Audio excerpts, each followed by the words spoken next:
I've got this warehouse that's about to get 250 boxed scooters over the next 10 days. It's that time of year, man. It's that time of year. It's like the time before the most wonderful time of year. It's the preparation.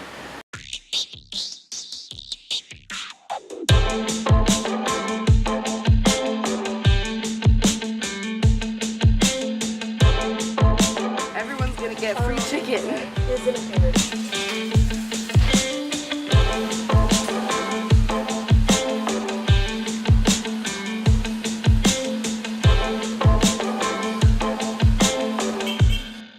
got 52 scooters coming on Friday, and then 54 on Monday, 54 on Tuesday, and then like another 56 on that Friday. And they're all different.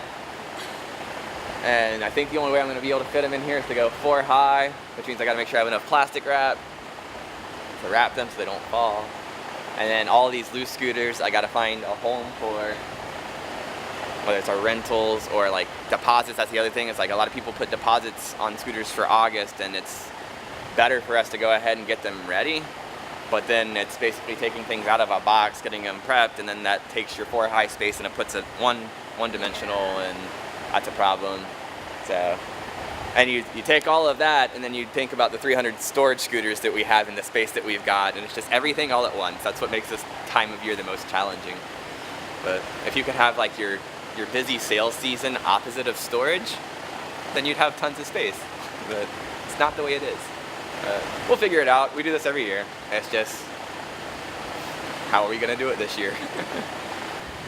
I got a lot of space crunching to do, so that's what I'm trying to figure out right now. I'll probably spend most of my day on the forklift, shuffling things, finding new homes for scooters.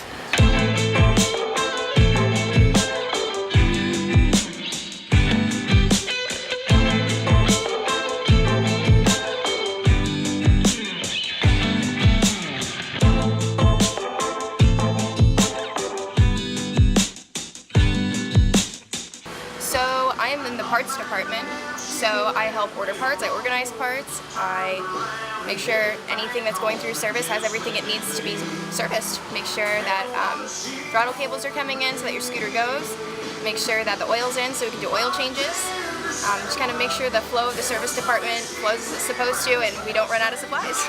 Brad is our service manager, and he's really good at fixing scooters, he's really good at helping customers, and he kind of rallies the troops together when we need to be rallied and kind of keeps the morale up.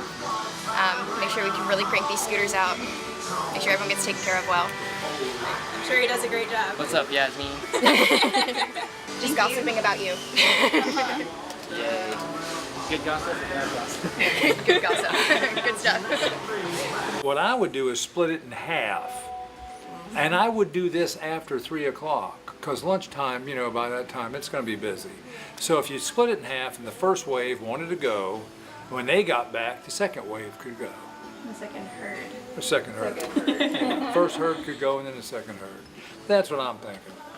But I'll have to do a little recon, because it's only today, right?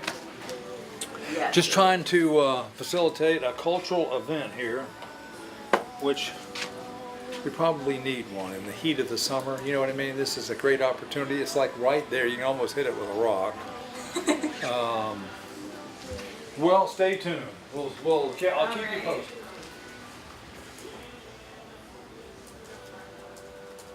I'm gonna get my free chicken. Do you remember when there wasn't a Chick-Fil-A over there? I'm sorry, it's not working. I do, those were sad days. If you decide It's not working. So, not as, I don't know, labor intensive, but this girl right here has made about 600 new scooter paperwork folders. Oh, yeah. It's a lot. Pre-made. So we're probably good through the end of the year, to be honest. So August is going to be good. What else do we do in here? I know really just making sure that the showroom is completely 100% stocked at all times, which that's kind of for both teams. We need to make sure we're telling them what we need and when we need it, and then, you know, they kind of take over from there. And we got a lot of deposits too. We Deposits, We yes. gotta push deposits, and it's kind of a lot of work to do the deposits, just because for people we get deposits from, we send them haul-ass passes so that we can get a bunch of their information and have all that paperwork ready by the time that they get here, which does take a lot of work on kind of all of our parts, because, you know, Stephanie's in there getting the paperwork ready, and we're in here sending out all the haul-ass passes and things like that. So yeah, that's pretty much it. This is Gears for Less. That's This what is it's called. Hannah. How may I help you? Well, I'm hoping that we do what we were talking about, which is preparing batteries ahead of time, because that's something that takes the longest, is letting the batteries breathe and stuff. So I'm hoping to prepare a bunch of batteries ahead of time. And then we also talked about having the scooters completely prepped ahead of time, which would be awesome. So then they'll just come, and all we have to do is just start it up, let it run for a few minutes. Right now, it's just warehousing, almost just like this. All of the incoming service repairs get put over there. All of the done bikes after they're done being serviced get put over there. And then all the curb appeal things, all the scooters that get pushed in and out from the street, you know, to build that like street presence, they're all stored over there right now. That often shifts whenever storage gets picked up and we have that space available, then that becomes, you know, utilized in a different way. And so that's interesting when you start talking about renovations over there. Now we're talking about losing a couple 100 square foot of storage that we rely on. So then you have to find processes that make you smarter. There's unfortunately a lot of service bikes that get left here abandoned. And we probably have, if I had to guess, anywhere between 25 and 50 of them here on site. It happens, and it happens every year. And so what that means is once you lose that space, you've got to start developing processes to make sure that never happens. We don't like to be the people that bludgeon customers with storage fees and threaten them and stuff like that, but whenever space is at a premium, you've got to instill a sense of urgency to make sure they don't just dump their scooters here. So what kind of processes and policies can we come up with to educate the customers to make sure that they don't do that because we no longer have this space to utilize? Creative workarounds, things that we have to figure out, but it's important to have a media company that can work out of a space. So it's all things that need to happen.